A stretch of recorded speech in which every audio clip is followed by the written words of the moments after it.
The room burst into laughter the moment my husband leaned into the microphone. "She keeps the trains running," he said, nodding toward me. A throwaway joke to them, yet, to me, it was a blade twisted in the same wound I'd carried for years. I sat there, smiling like a good wife, while inside every nerve screamed. I had orchestrated midnight airlifts, rerouted convoys through hurricanes, stopped cyber attacks before Wall Street ever knew it was under fire. Yet all they saw was an office clerk. My name is Serenia Locke, and that night, under the chandeliers and polite applause, something inside me snapped.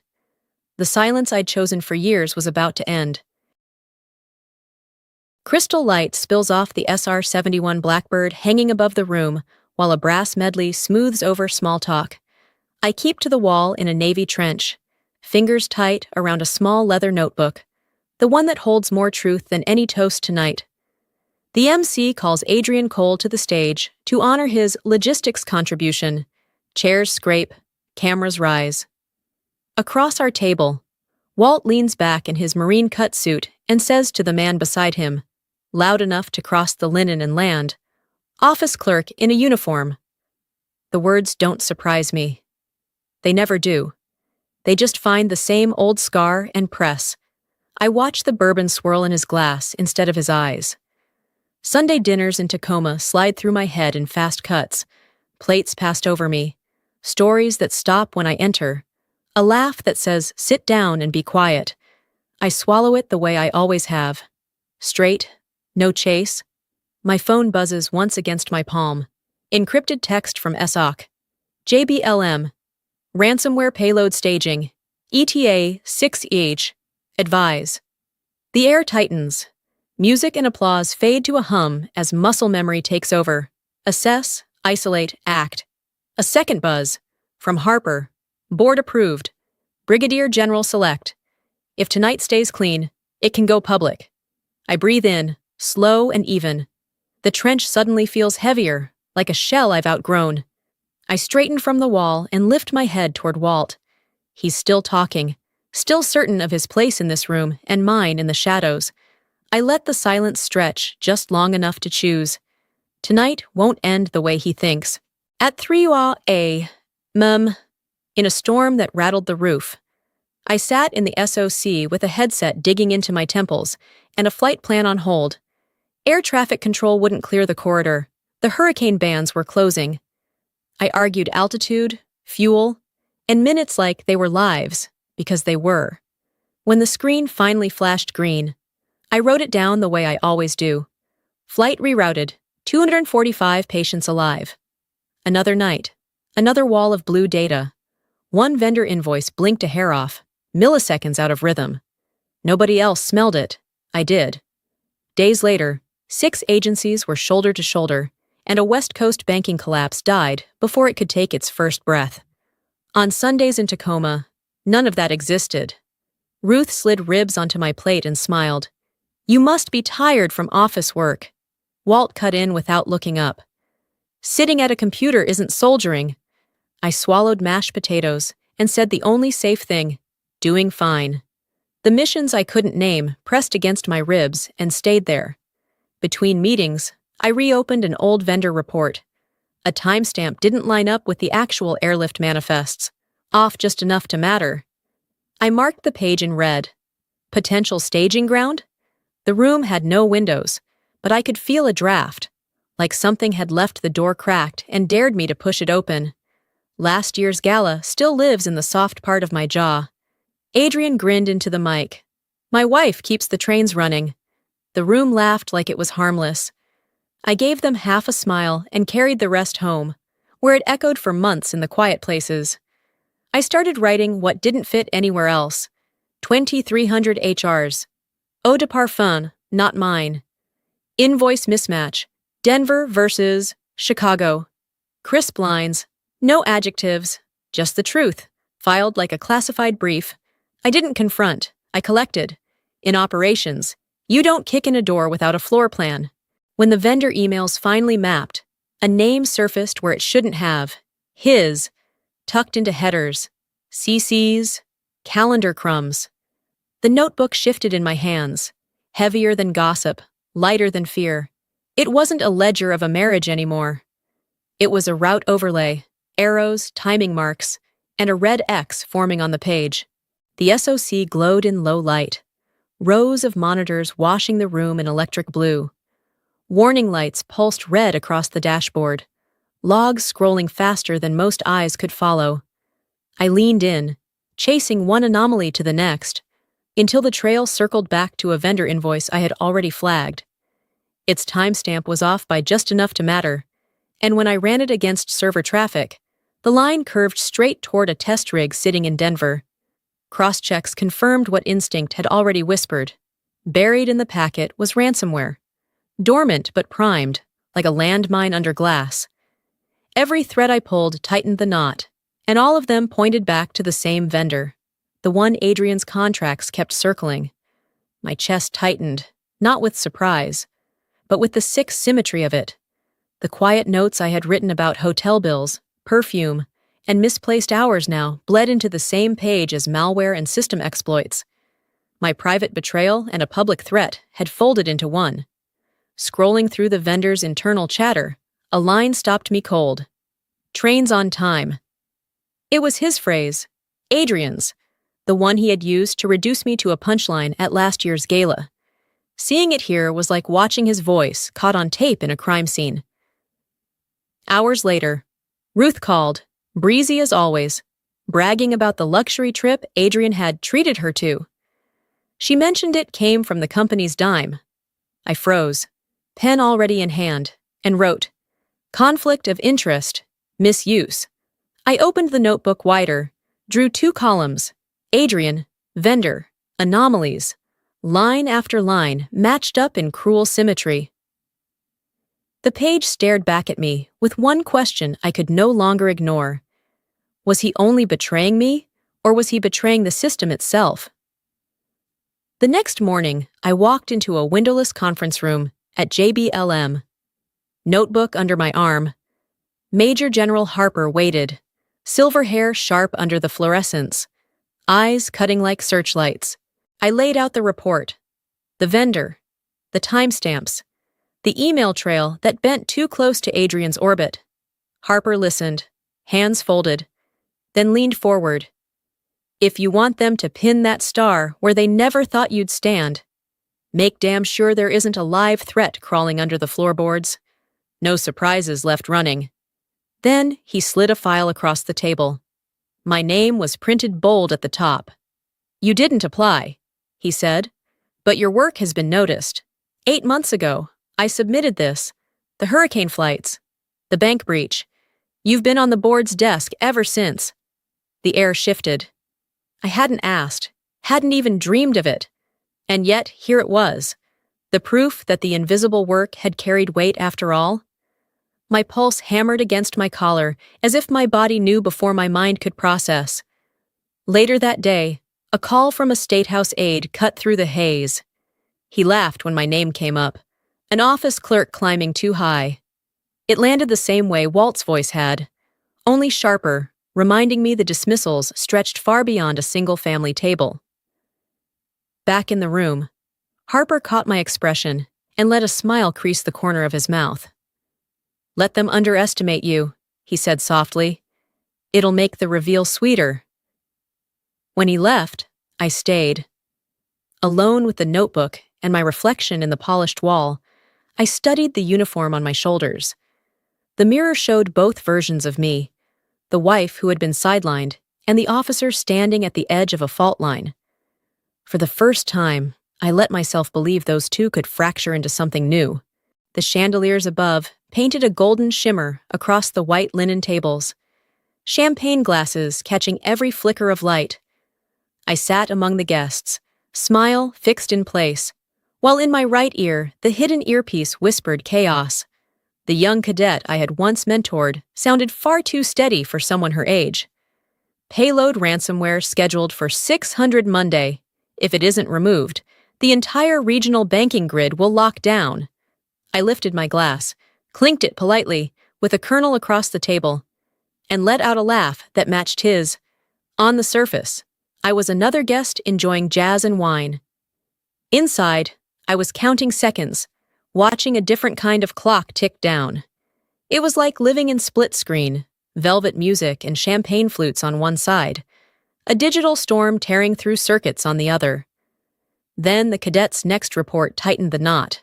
The kill switch was tethered to a single device, Adrian's personal laptop. Vendor logs confirmed it. My fork paused midair, but I forced it down as if nothing had happened. A cluster of guests behind me whispered just loud enough. "She's only ever done office work." The words dug like glass, but before I could breathe it in, Walt's voice cut through, flat and hard. "She's served more than any of you will ever know." He didn't look at me when he said it. He didn't have to. For the first time, the wall of his silence cracked. I closed my eyes for one long beat. On one side, malware seconds away from ignition. On the other, a man who had finally spoken up for me after years of disdain. The ice that had held both my life and my family in place was beginning to fracture. The back corridor of the gala smelled faintly of roses and expensive cologne. Shadows stretched long under the amber lights, muffling the music from the ballroom. Adrian was already reaching for his phone when I stepped in front of him. "Do you have access to the vendor's test rig?" My voice was quiet, but sharp enough to cut. He froze, eyes sliding sideways, fingers tapping the phone like it could shield him. The cologne rose stronger as he shifted closer to the wall, the same scent I'd logged weeks ago in my notebook. His lips moved, half denial, half excuse, but I didn't wait to hear it. In my ear, the cadet broke in. "Found the kill switch. It matches, ma'am. It's your old code signature." My stomach dropped. 3 years ago, I had written that sequence for a security prototype. Now it had been twisted into a weapon. The cadet's voice sharpened. "We've stripped it out. Payload neutralized. All systems clear." I stood silent as Harper's call came through, his voice heavy with certainty. "The field is clean. Command and the governor are ready. If you want the star, they'll pin it tonight, right there, in front of them all." The hallway seemed to tilt as the weight of my trench coat pressed on my shoulders, heavier than any metal I'd ever worn. I drew in a slow breath. The shell had done its job, kept me hidden long enough. It was time to shed it. The Museum of Flight shimmered under crystal chandeliers, every reflection dancing across the polished floor and the black steel of the SR-71 Blackbird suspended above.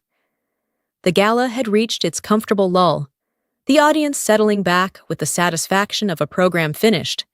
Chairs scraped, murmurs rose, waiters moved toward the doors with trays of champagne. Then the MC lifted the microphone again. His voice carried a weight that sliced through the chatter. "Before we close, we have one final unscheduled recognition." A ripple of confusion swept the room. Guests paused mid-stand, some turning with faint irritation, others curious. I felt my pulse steady as I rose. My hands moved with deliberate calm to the trenchcoat buttons. Each snap released felt like an echo chamber collapsing, until the last one gave way and the coat slid from my shoulders, falling in a hushed whisper onto the stone floor. Gasps flared. The white service dress beneath caught the chandelier light, blazing in stark contrast. At my collar gleamed 2 silver stars. For a suspended beat, the entire room seemed to forget how to breathe. A glass shattered somewhere near the back, the sound too sharp against the silence. Adrian froze, lips parted in an unfinished word, his eyes locked on mine as though he'd never seen me before.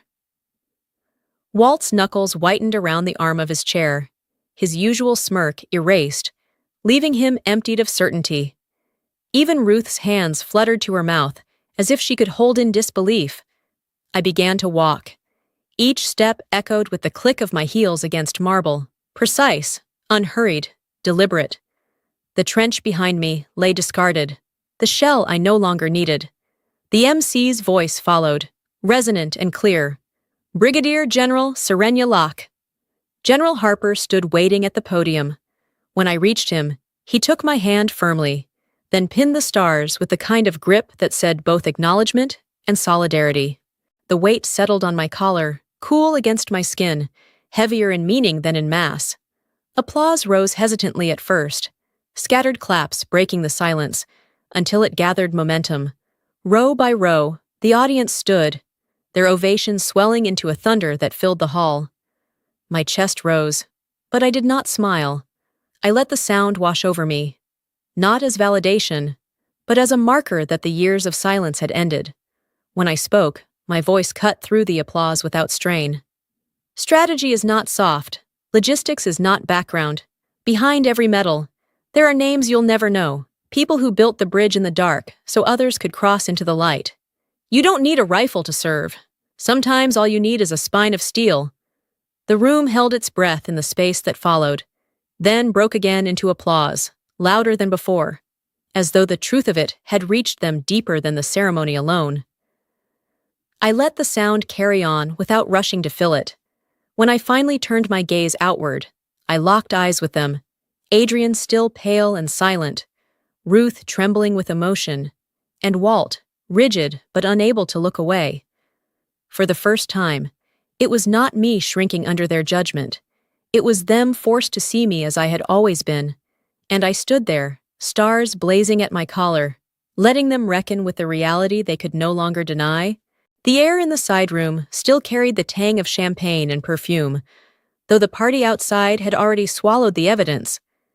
A single lamp cast a pool of amber across the wooden table, draped in a wrinkled white cloth. I set my leather notebook down in the center, the sound of its spine striking the wood louder than it should have been. When the Inspector General leaned forward, I opened it without ceremony. Pages of tidy handwriting stared back. Misaligned invoices, timestamps that defied the flight logs, email chains that repeated themselves like ghosts. Alongside them, my quieter notes, eau de parfum, not mine. Hotel charge, Denver versus Chicago. Each line cataloged with the same precision I used in classified briefs. What had once been fragments of suspicion now formed a complete ledger. The door creaked, and Adrian entered. His face had none of the charm he wore on stage. He looked pale, older, eyes rimmed in defeat. For a long moment, he just stared at the notebook, as though its contents might vanish if he willed it hard enough. Then he whispered, voice frayed, "Don't bring down the whole company. There are people who will lose their jobs, families. They're innocent." I let the words hang, not because I doubted them, but because I wanted him to hear the silence that followed. Then I said, calm and even, "I protect them, but you are not on that list." He flinched like I had struck him. The Inspector General made a small note in the margin of his file, eyes never leaving me. I reached into my bag, pulled out the wedding ring I had kept tucked in a pocket of my wallet. For years it had been weightless, just another object I carried out of habit. Tonight, it was lead. I placed it on the open notebook, the metal catching the lamplight, before coming to rest atop the record of his betrayals. No shouting, no pleading, no theater. The marriage ended the way my service had always been carried out, in silence, but with finality. The Inspector General closed the file with a firm nod. He didn't need speeches. The evidence spoke for itself. Across from me, Adrian slid into a chair, shoulders collapsing inward, staring at the ring as if it were a verdict. For the first time, he looked small. For the first time, he understood the power no longer sat in his hands. 6 months later, the garage in Tacoma glowed under the buzz of a single fluorescent tube. Against the far wall stood a glass cabinet that hadn't been there before. Inside, carefully arranged, was a photograph of me the night I was pinned with my stars, the medal itself resting beside it. Next to both sat a neatly folded flag from Walt's own service. He stood a few feet away, arms stiff at his sides, eyes fixed on the display. For a long moment, he said nothing, then his voice cracked just slightly. I wasted too many years before I saw it clear. I met his gaze, steady and calm. My worth was never yours to decide, but I do respect the change. The silence between us was no longer hostile. It felt like an old wound stitched, if not healed. Later, driving toward the Bremerton ferry. The night wind carried salt through the open window. Across the water, the city glittered, and the Space Needle pierced the darkness like a lighthouse. My phone buzzed with a message from the cadet who had stood with me in the S-Oak. "I didn't know we could be that." I typed back, "Go, do it." The fairy lights shimmered across the waves, scattering into silver trails. I whispered into the night, words meant for anyone who had ever been sidelined. Never mistake being overlooked for being irrelevant. When it's your time, step into the light, steady, certain, and without asking permission.